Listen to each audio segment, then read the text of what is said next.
Assalamualaikum warahmatullahi wabarakatuh. Saya Dian Artasevi, kelas 11 IPA 8 SMA YP Unila Bandar Lampung, akan menjelaskan materi koloid, meliputi sistem koloid, jenis koloid, sifat koloid dan manfaatnya, serta pembuatan koloid. Sistem koloid. Koloid berasal dari bahasa Yunani kola yang bermakna lem. Koloid adalah campuran heterogen yang sukar berdifusi. Sistem koloid. Sistem koloid tersusun dari zat terdispersi dan medium pendispersi. Sistem koloid merupakan campuran heterogen yang stabil dan memiliki ukuran partikel zat terdispersi dari 1 hingga 100 nanometer. Sistem koloid terlihat homogen secara kasat mata, namun heterogen jika menggunakan mikroskop ultra. Larutan, koloid, dan suspensi. Di sini ada tabel perbandingan larutan, koloid, dan suspensi berdasarkan beberapa kriteria. Yang pertama, sifat campuran, fase, ukuran partikel dalam nanometer, kestabilan, metode pemisahan, dan contohnya. Jenis koloid. Yang pertama ada sol. Sol adalah koloid yang tersusun atas padatan yang terdispersi dalam medium cair. Contohnya cat, darah, tinta, sol belerang, dan sol emas. Yang kedua, sol padat, yaitu koloid yang substansi terdispersi dan medium pendispersinya sama-sama memiliki fase padat. Contohnya permata, baja, kuningan, perunggu, dan kaca berwarna. Yang ketiga, aerosol, yaitu koloid yang memiliki substansi terdispersi berupa cairan dalam medium gas. Contohnya kabut, eksudat hutan, uap panas geyser, haze spray, dan parfum. Yang keempat, aerosol padat, yaitu koloid yang memiliki substansi terdispersi berupa padatan dan medium gas. Contohnya debu, asap kendaraan bermotor, asap pabrik, dan asap pembakaran sampah. Yang kelima, emulsi, yaitu koloid yang substansi terdispersi dan medium pendispersinya sama-sama memiliki fase cair yang membentuk campuran yang stabil. Contohnya susu, santan, suplemen makanan cair, minyak ikan, yogurt, kuning telur, dan krema pada espresso. Yang keenam, emulsi padat, yaitu koloid yang substansi terdispersinya berupa cairan dan medium pendispersinya berupa padatan yang membentuk campuran yang stabil. Contohnya agar-agar, mentega, keju, mutiara, dan silika gel. Yang ketujuh, buih, yaitu koloid yang memiliki substansi terdispersinya berupa gas dan medium pendispersinya berupa cairan. Contohnya whipped cream, gelembung sabun, krim cukur, dan busa pemadam kebakaran. Yang terakhir, yang kedelapan, buih padat, yaitu koloid yang memiliki substansi terdispersi berupa gas dan medium pendispersi berupa padatan. Contohnya batu apung, marshmallow, karet busa, dan styrofoam. Sifat koloid dan manfaatnya. Efek pindang. Fenomena penghamburan cahaya oleh partikel koloid yang menghasilkan berkas cahaya pada sistem koloid. Penghamburan ini terjadi akibat partikel memiliki ukuran yang mendekati panjang gelombang cahaya tampak. Contohnya, lampu pada jalan berkabut dan mata berwarna biru. Gerak Brown. Gerak acak dari partikel koloid akibat terjadinya tumbukan antara partikel koloid dengan partikel medium pendispersinya. Contohnya pergerakan asap dan bentuk awan. Adsorpsi. Proses penyerapan partikel bermuatan oleh koloid pada permukaannya, sehingga koloid juga memiliki muatan. Contohnya, debu mengadsorpsi elektron dari udara dan tawas bermuatan positif akan menyerap ion H+ pada permukaannya. Elektroforesis. Proses pergerakan partikel koloid yang bermuatan ke kutub dengan muatan berlawanan oleh medan listrik. Contohnya, pesawat petrol dan identifikasi DNA.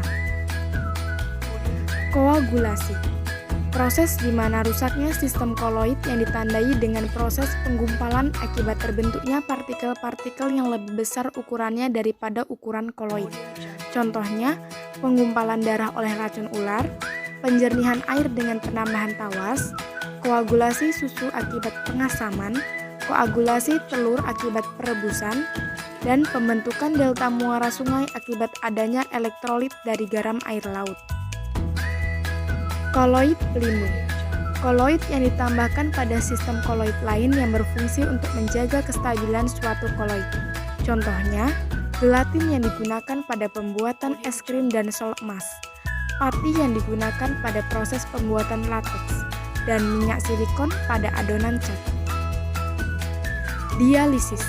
Proses penyaringan partikel koloid dengan menggunakan penyaringan ultra.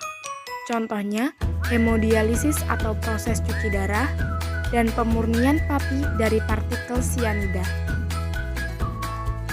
Koloid liofil dan koloid liofob. Koloid liofil yaitu koloid yang partikel terdispersinya memiliki interaksi yang kuat dengan medium pendispersinya. Jika mediumnya menggunakan air disebut sebagai hidrofil.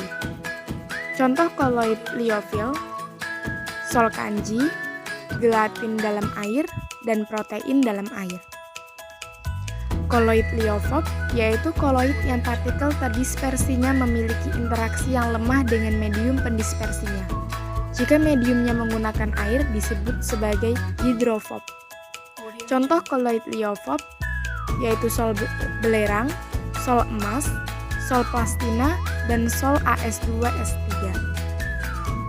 Perbandingan ciri-ciri koloid liofil dan koloid liofob dapat dilihat dari tabel ini.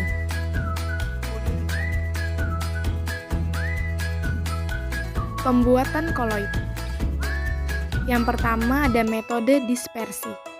Merupakan proses pembuatan koloid dengan memperkecil ukuran partikel suspensi menjadi partikel koloid. Metode dispersi terbagi menjadi 4 jenis. Yang pertama, mekanik. Metode dispersi dengan gerakan mekanik seperti penggilingan dan penggerusan. Contohnya, pembuatan tinta dan pembuatan sol belerang. Yang kedua, homogenisasi, yaitu metode dispersi dengan pengadukan terus-menerus hingga menjadi homogen. Contohnya, pembuatan foam dalgona coffee dan pembuatan mayonnaise. Yang ketiga, peptisasi, yaitu metode dispersi dengan menggunakan larutan zat pemecah. Contohnya, endapan AgCl dipeptisasi dengan larutan NH3 dan endapan AlOH3 dipeptisasi dengan larutan AlCl3. Yang keempat, busur Bredig. Metode dispersi dengan menghantarkan arus listrik yang kuat ke batang logam yang berdekatan dalam medium pendispersi. Contohnya pembuatan sol logam. Metode yang kedua yaitu metode kondensasi. Merupakan proses pembuatan koloid dengan memperbesar ukuran partikel suspensi menjadi partikel koloid. Metode kondensasi terbagi menjadi 3 jenis. Yang pertama, reaksi hidrolisis. Metode kondensasi melalui reaksi pemecahan oleh air atau terhidrolisis. Contohnya, larutan FeCl3 dihidrolisis menjadi sol FeOH3. Reaksinya terdapat di line berwarna putih. Metode kedua yaitu reaksi redoks. Metode kondensasi melalui reaksi reduksi dan oksidasi suatu senyawa. Contohnya, gas H2S dengan larutan SO2 menghasilkan koloid belerang. Berikut reaksinya.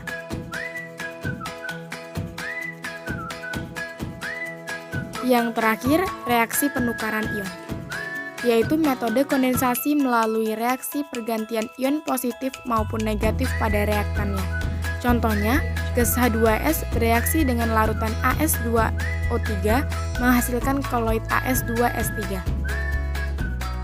Itu penjelasan saya mengenai koloid. Terima kasih, saya akhiri. Wassalamualaikum warahmatullahi wabarakatuh.